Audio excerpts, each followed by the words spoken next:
Pakistan inter services public relations director general lieutenant general Ahmed Sharif Chaudhry ఓ మహిళా journalist కి కన్నుసైగా చేయడం వివాదాస్పదమైంది. దీంతో ఆయనపై తీవ్ర విమర్శలు వస్తున్నాయి.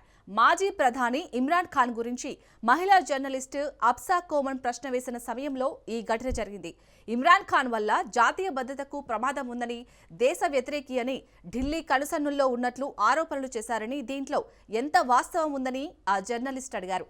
గతంతో పోలిస్తే దీంట్లో ఏమైనా తేడా ఉందా, లేక భవిష్యత్తులో ఏదైనా జరగవచ్చా అని ఆ మహిళా రిపోర్టర్ ప్రశ్న వేసింది. ఆ ప్రశ్నకు లెఫ్టినెంట్ జనరల్ చౌదరి సమాధానమిస్తూ ఇమ్రాన్ ఖాన్ ఓ మెంటల్ పేషెంట్ అని చెబుతూ మహిళా జర్నలిస్టు వైపు కన్ను కొట్టాడు. ఆ ఘటనకు చెందిన ఓ వీడియో వైరల్ అవుతుంది.